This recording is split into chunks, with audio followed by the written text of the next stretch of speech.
Destiny Martinez. Okay. Angel Martinez. Genaro Mendez. Angel Mendoza. Here.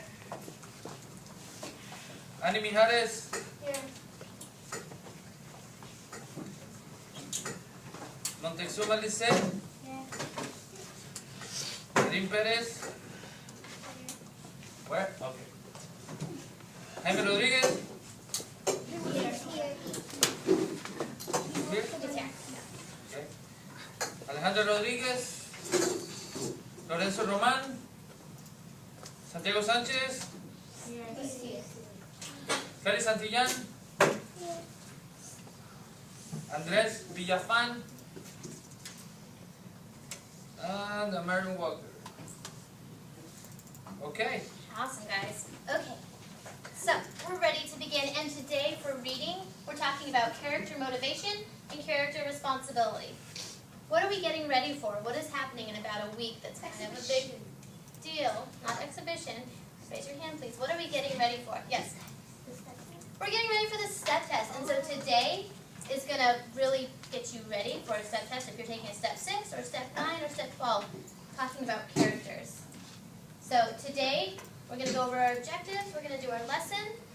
I've got a read aloud, partner fluency, oh, that's a little bit different. Okay, but we'll start with our objectives.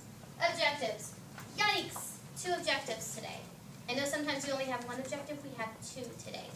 Yes? You want to read the objective? Okay, how about we all read it together? Does that sound good? Okay, your eyes track here. We'll read this together. We'll read the first sentence first. I will be able to make inferences about a character's motivation to lie. Oh.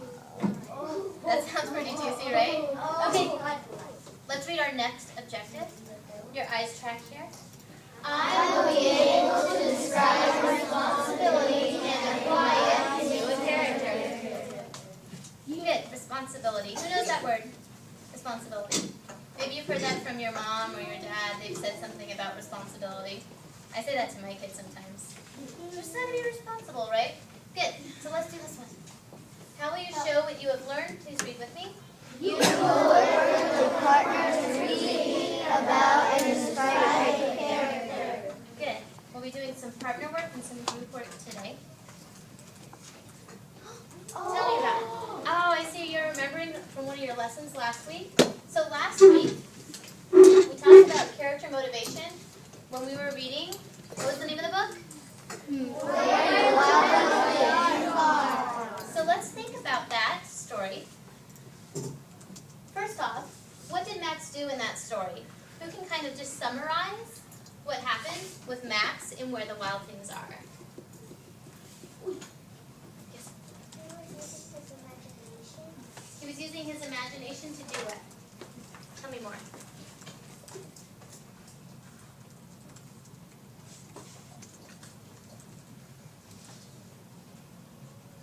What did he do in this story?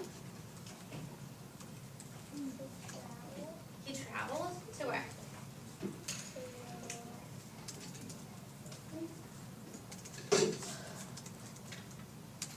I don't know the name of the place either, but to a make-believe place, right?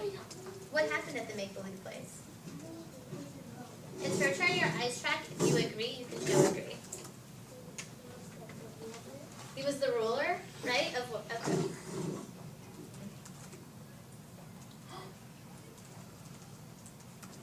Of fuzzy teddy bears? Who was he the ruler of? Of wild animals. I would even go as far to call them wild things or monsters, right? Great. Okay, so here is where we talk about motivation. What, Demarian, your eyes track, what motivated Max? Why did he create, with his imagination, this imaginary world, right, where he was the ruler of wild things? Why did he do that? Let's take a minute just to think about why he did that.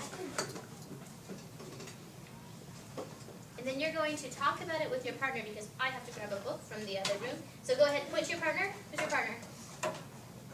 Okay, with your partner, I want you to tell them what motivated Max? Go ahead, with your partner. What motivated Max to make things up? Why did he do that? Why didn't he make up the imaginary world? Why did he do that?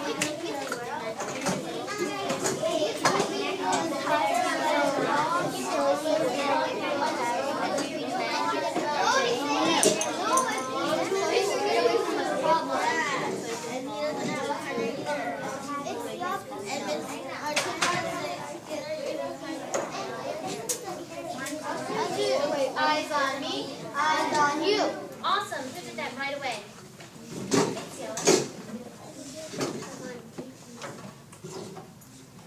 Who would like to share out what motivated Max?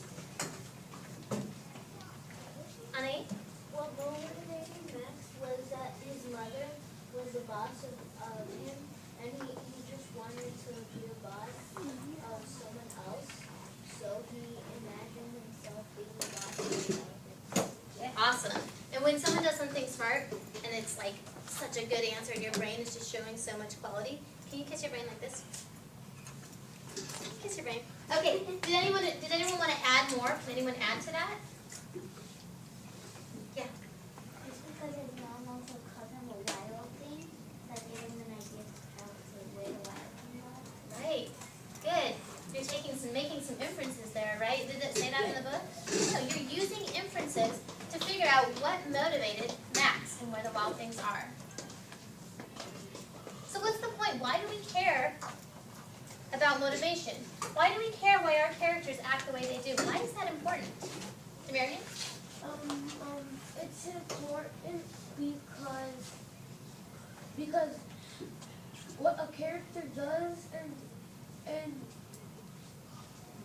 some a TV show or something, they're trying to make you laugh. And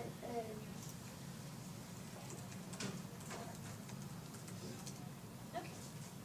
Who can add more?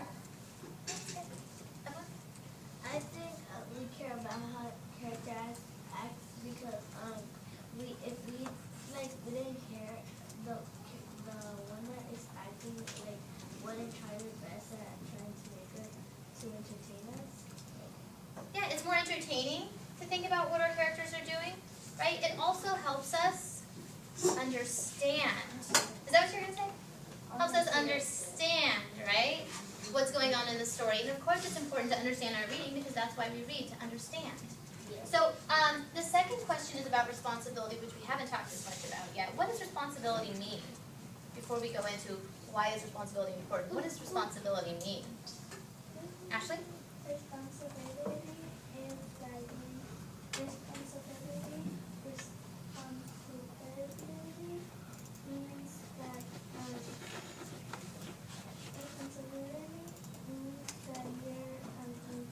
something. Okay, that's one way to show responsibility. Great. Yeah. Responsibility means that you have the ability to be responsible. Okay. What is that? What does being responsible mean, though? It means you're in charge of something and you have to make sure it goes well. Making sure things go well. Okay. Raphael? Taking care. Taking care, helping. Exactly. I think taking care. Yeah, right? If you're responsible for your own pencil, like you're making sure your pencil's there, you're taking care of your pencil, right? So why is responsibility something we should think about when we read about characters making bad choices? Why should we think about responsibility in our books?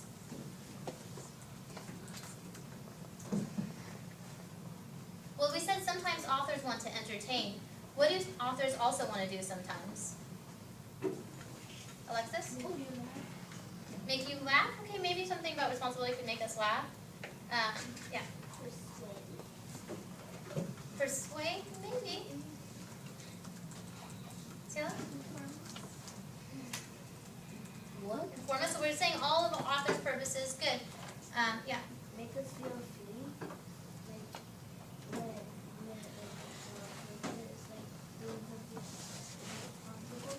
Right. Well, also, all of those are good reasons too, right? It might entertain us, it might inform us or persuade us if we're thinking about responsibility. But also sometimes authors want to teach us a lesson. Right. And so if authors want to teach us a lesson sometimes, we should think about the responsibility of our characters. That might be the lesson, or just learning from our books, understanding our books. So we already talked about that. And how can we tell if characters are responsible? That's what we're going to think about when I'm reading this read aloud. This is called My Big Lie, and then I have some questions for us after the reading. Has anyone heard of Bill Cosby? This is Bill Cosby. I bet your parents have heard of him. Anyway, he's the author of this book called My Big Lie. And we're going to go ahead and read, but as I'm reading this, I want you to think about two things. What motivates a character to lie? And is our character responsible? And how do we know?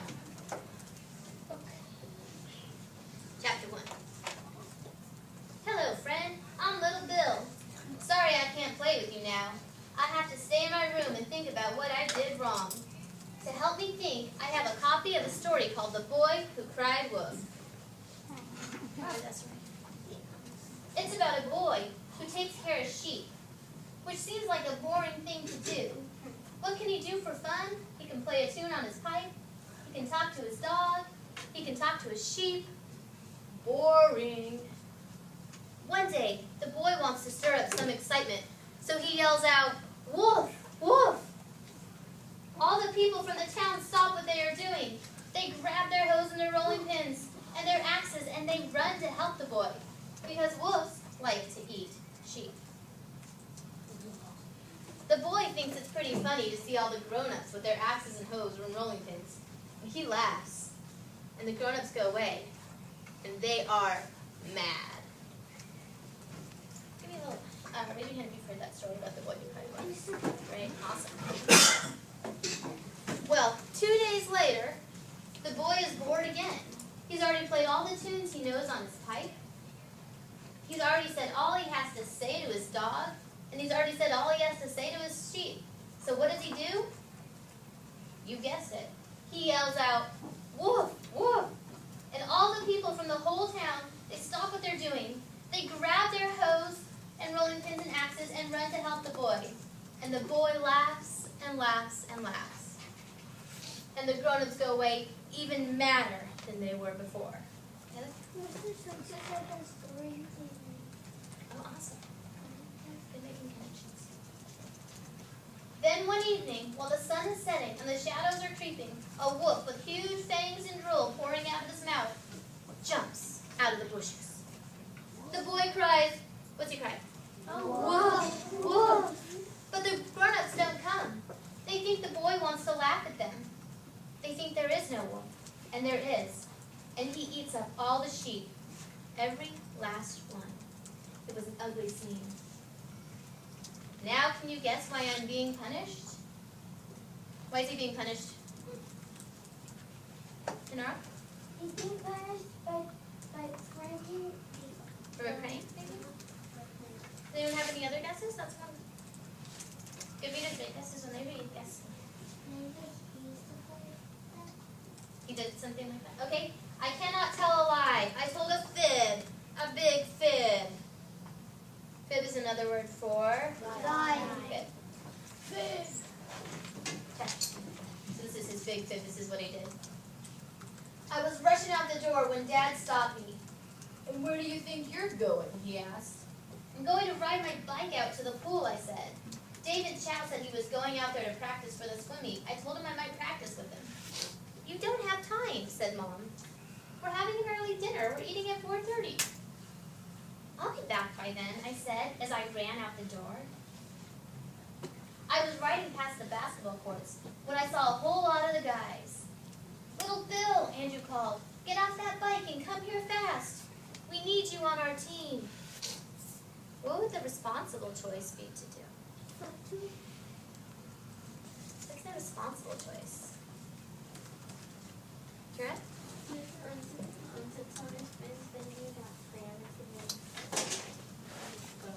Yeah. Let's see what it is. Oh man, I wanted to go play. Andrew, Fuchsia, Kiku, and Michael were playing with some other kids. This is what I thought I'd do. I'd play basketball, just for a little bit, and help Andrew, Fuchsia, Kiku, and Michael out. And then I'd go meet David Chow. And then I'd go right back home.